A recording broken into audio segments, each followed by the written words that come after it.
Agora, será a preletora, a doutora Susana Heitor, que é internista do Hospital Amadora Sintra, que vai abordar o tema tratamento da diabetes no doente com antecedentes cardiovasculares. O que dizem as novas guidelines de 2018 de tratamento da diabetes. Ok. Bom dia a todos. É um enorme gosto de estar aqui convosco e poder partilhar um bocadinho do que é a prática clínica da diabetes neste momento. Antes de mais, eu tenho que saudar os cardiologistas todos, porque na verdade eles foram pioneiros nisto da modificação, da interpretação das novas terapêuticas da diabetes na parte cardiovascular dos doentes. E antes de 2018, em 2016, a Sociedade Europeia de Cardiologia chama-nos a atenção para isto. Temos novos medicamentos que devem ser associados sempre aos doentes de alto risco cardiovascular. Os diabéticos por si só já são doentes de alto risco cardiovascular, mas quando têm um evento em cima desse risco global, vamos tratá-los melhor. Também em fevereiro de 2018, a Sociedade Europeia de Cardiologia chamou a atenção para as novas descobertas do ponto de vista da prevenção da hospitalização por insuficiência cardíaca. Mais uma vez foram pioneiros.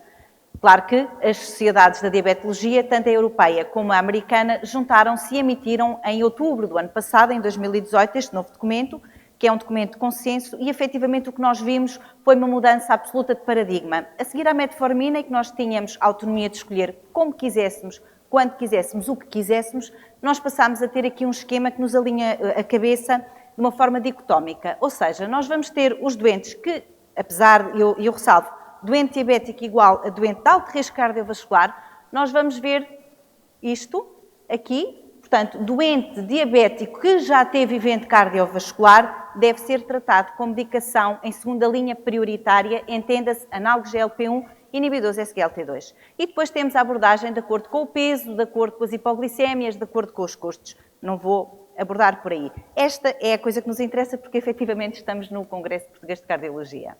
Ora bem, o que é que eu vos trago aqui? Prática e casos clínicos. E quem vos trago aqui é um senhor de 46 anos, que é solteiro, é um homem que trabalha como empregado de escritório, portanto, moderadamente diferenciado, já tinha tido o seu síndrome coronário agudo sem supra-DST em 2017, tinha uma diabetes tipo 2 diagnosticada, foi dos doentes que teve diagnóstico de diabetes a quando o evento coronário, que é uma coisa muito frequente nos nossos doentes, pelo menos na população que trato. Já tinha um síndrome da apneia obstrutiva do sono, que também acarreta mais risco cardiovascular. Hipertensão e dislipidemia, já tinha uma terapêutica talhada à medida dos seus fatores de risco, antiagregação, beta-bloqueante, a terapêutica para a tensão arterial, uma rosuvastatina 20 mg e metformina 500, 3 vezes por dia a cada refeição, que foi a terapêutica com que saiu quando teve o seu evento cardiovascular. E vem então enviada a consulta de cardiologia, porque o cardiologista entendeu que este doente precisava aqui de uma revisão da sua diabetes e principalmente da abordagem do peso. Tínhamos um doente com 108 kg e uma hemoglobina A1C de 8,2. Em termos de perfil cardiometabólico, o que é que temos? Uma obesidade classe 1, uma glicemia ocasional de cerca de 190, que confere mais ou menos com 8,2, uma tensão arterial que até estava controlada, com uma frequência cardíaca também bem, função renal preservada, um perfil lipídico ainda a precisar otimizado e fazer aqui a associação, se calhar, de ezetimibe, como o professor Pontes Carvalho falou, uns triglicéridos que até estavam bem. O que é que estes triglicéridos nos dizem? Dizem-nos que este doente efetivamente está esforçado em não ter uma ingesta com álcool, com açúcar, está a tentar investir no exercício físico, ou seja, temos um doente que até está mais ou menos a cumprir as regras alimentares. Ao exame objetivo, o que chama a atenção efetivamente é a obesidade, o panículo adiposo extenso e, em termos práticos, ainda não tem complicações microvasculares, nem retinopatia, nem micropatia, nem neuropatia. Temos sim as complicações macrovasculares, tem uma cardiopatia isquémica. Não vos vou perguntar qual é que é o alvo terapêutico, evidentemente todos estamos formatados que há de ser 6,5% a 7% de hemoglobina A1C. O que eu vos vou sim perguntar é o que é que vamos tratar a seguir à metformina para este doente? Como é que nós o podemos ajudar e ir de acordo àquilo que o cardiologista nos pediu para fazer? Vamos aumentar a metformina em vez de 1.500 para 3.000 dia. Vamos associar o inibidor SGLT2 à metformina e aumentar a metformina para 1.000 vezes, 2 vezes por dia. Vamos manter a metformina 3 vezes por dia, associar análogo GLP-1, vamos associar o inibidor DPP-4 e escalar a metformina para 2.000, ou associar a pioglitazona e escalar a metformina para 2.000 dia. Ora bem, vamos então votar.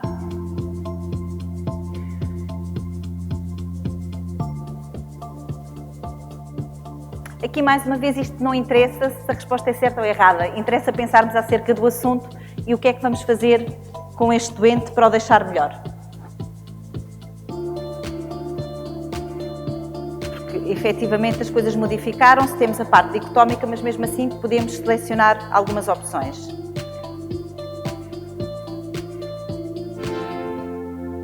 Ora bem, muito bem, eu estou plenamente de acordo. Associarmos o inibidor SGLT2 e aumentar a metformina para 1000 2 vezes por dia, perfeitamente lícito, também utilizo muito. Eu vou partilhar convosco o que fiz e vou explicar o que é que eu costumo fazer, mais ou menos. O que é que nos dizem as guidelines? Dizem-nos precisamente isto, é que quando nós temos um doente em que teve um evento cardiovascular, a seguir à metformina, nós devemos iniciar um dos 2 fármacos que modifiquem o risco cardiovascular destas pessoas, que modifiquem o prognóstico, e esses 2 fármacos são, sem sombra de dúvida, inibidor SGLT2 ou análogo GLP-1. Se o doente estiver no alvo, vamos supor que o cardiologista nos mandava este doente, mas que ele já estava nos 6,5. Se calhar tínhamos que ponderar reduzir um bocadinho a metformina e introduzir um destes medicamentos. E só avançamos para o terceiro fármaco depois destes 2 falharem. Ou seja, metformina, iniciamos inibidor SGLT2 ou análogo GLP-1. Se estivermos fora do alvo, avançamos com a associação a seguir, que é isto que vemos aqui, análogo GLP-1 ou inibidor SGLT2. Se não está no alvo, avançamos com os outros. Em terceira linha, inibidor DPP-4, se ainda não estiver a fazer análogo GLP-1. A seguir ao inibidor DPP-4, insulina basal, em que a reserva é para as insulinas que são de perfil com menos risco de hipoglicemia. Estamos a falar da nova insulina Degludec, insulina Glargina 100 ou 300. Finalmente, se isto não resultar, avançamos para as glitazonas, mas sugerem dose baixa, enfim. Isto são guidelines, nós continuamos a ter o nosso espírito crítico. E, finalmente, sulfonilureias, desde que sejam umas sulfonilureias menos hipoglicemiantes. Mas eu, quando chego aqui a uma terapêutica que já tem uma insulina basal, a insulina nós conseguimos titular até às necessidades que precisamos. Ora bem, como é que eu resolvi isto? Eu avancei com a opção do análogo GLP-1. Porquê? Porque este doente tinha um IMC de 34 e eu queria mesmo muito ajudá-lo no peso. E, portanto, o que aconteceu foi que o doente conseguiu reduzir para 6,8 e o peso 110. As razões da opção foi uma diabetes com 1 ano de evolução, já tinha tido um evento de cardiopatia isquémica, ainda não tinha insuficiência cardíaca, tinha um ecocardiograma sem alterações, função renal preservada, terapêutica com metformina 500 mg 3 vezes por dia. O que é que eu faço nestas situações? Muitas vezes, a seguir, se não está no alvo, ou se eu quiser ser mais ambiciosa com este valor, associo então a terapêutica com o inibidor SGLT2, porque o efeito é sinérgico. A ressalva que eu utilizei liraglutide, mas os outros 2 fármacos que nós temos disponíveis em Portugal são o exenatide, também busca benefício cardiovascular, e o dulaglutide, que ainda não temos os estudos feitos, mas que no verão, no próximo congresso na ADA, em junho deste ano, nós teremos os resultados dos estudos que eles têm, que já está terminado e que está em avaliação. Ora bem, porquê esta opção? Porque nós sabemos, quando olhamos para esta meta-análise dos MACE com os análogos GLP-1, nós percebemos que o liraglutide e o exenatide nos dão um resultado positivo. As nossas opções de utilizar, e também estou plenamente de acordo em utilizar o inibidor SGLT2, nós vemos que, efetivamente, a meta-análise dos inibidores SGLT2 também nos mostra um benefício nos doentes que já tiveram eventos ateroscleróticos e que são neutros, ou seja, seguros, nos doentes que têm apenas múltiplos fatores de risco. E, portanto, a seguir trago-vos outro caso clínico. Este caso clínico é um senhor de 66 anos, casado, relojoeiro, tem uma diabetes mellitus já com 8 anos de evolução, tem um excesso de peso, um IMC de 27, é ex-fumador, tem uma hipertensão arterial de dislipidémia, insuficiência cardíaca e nefropatia diabética. Está tratado em conformidade com o IECA, um antagonista de canal de cálcio, metformina, sitagliptina e falta aqui a terapêutica para a dislipidémia. Ora bem, este senhor andava nas consultas de diabetes e numa consulta de rotina é percepcionado que efetivamente a hemoglobina A1C estava muito fora do controle e do que era habitual. O senhor estava com 82 quilos, tinha trazido recentemente de ambulatório um ecocardiograma que mostrava uma fração de ejeção preservada de mais ou menos 48%, mas com alterações do relaxamento, tinha um pró-BNP um pouco aumentado e o perfil biométrico do senhor era efetivamente um excesso de peso, uma glicémia de 8,5, tensão arterial um bocadinho fora dos objetivos daquilo que nós pretendemos, uma taxa de filtração glomerular que já vai dar os 64 ml por minuto com uma creatinina de 1,2 e um perfil lipídico que precisava desesperadamente ajustado uns triglicéridos que nos mostram que este doente, ao contrário do anterior, por isso simplesmente não tinha nada a ver com a alimentação que nós lhe sugeríamos. E, portanto, aqui já temos um doente com mais anos de evolução, que já tem compromissos pela clínica que nós percebemos que já tem uma neuropatia, já tem nefropatia e tem ainda não tem complicações macrovasculares, mas já tem uma insuficiência cardíaca de fração de ejeção preservada. E agora o que eu vos pergunto é o que é que temos para oferecer a este doente? E, portanto, o alvo para mim continua a ser um assunto que eu acho que está perfeitamente arrumado, é entre 6,5 a 7, se puder até ser um pouquinho menos, abaixo dos 6,5, desde que não haja hipoglicémias, é legítimo. Vamos então votar as opções, que é, associamos mais 1000 de metformina a este doente, que estava a fazer metformina com cita, associamos um inibidor SGLT2 à metformina com cita, mantemos metformina e trocamos o inibidor DPP4 por análogo GLP-1, mantemos metformina cita e associamos uma insulina basal, ou fazemos aqui um mix de associar inibidor SGLT2 e fazer o switch do inibidor DPP4 pelo análogo GLP-1. Portanto, muitas vezes os doentes com diabetes são doentes muito dinâmicos, ou seja, nós muitas vezes não conseguimos alterar tudo de uma vez só, seja na terapêutica para a dislipidemia, temos que ir step by step e aumentando a terapêutica à medida do que o doente vai tolerando, e na diabetes muitas vezes também é assim, vamos ter que ir ajustando e associando até chegar ao ponto, e muitas vezes temos o doente controlado, a diabetes é uma doença progressiva e acaba por voltar a descompensar. Ora bem, associar mais metformina ao almoço, quase ninguém escolheu mesmo, sim, concordo plenamente, não vai modificar prognóstico. Associar um inibidor SGLT2 à terapêutica que já estava feita, manter metformina e substituir também é uma resposta lícita e válida, e manter metformina e associar insulina basal com menos respostas. Ora bem, aqui o que é que na altura foi feito? Porque era um doente que tinha 8 anos de evolução, tinha uma insuficiência cardíaca, tinha um ecocardiograma com alterações, função renal alterada e uma terapêutica que não lhe modificava prognóstico, a opção foi introduzir o inibidor SGLT2 e com isto foi possível reduzir para 6,9 de hemoglobina A1C, estabilizar um pouco o peso, não teve uma expressão tão marcada no peso, mas também tínhamos um doente com excesso de peso, e dizer que a minha opção foi esta, mas que efetivamente nós em Portugal também temos disponíveis empagliflozina 10 e canagliflozina 100 mg, que também podiam ter sido utilizados neste contexto. O passo a seguir seria, ou quando o doente perdesse o controle, nós então, o passo a seguir é trocar inibidor DPP4 e introduzir análogo GLP-1, porque vamos ter melhor controle metabólico e vamos ter uma expressão, um impacto no peso que é diferente.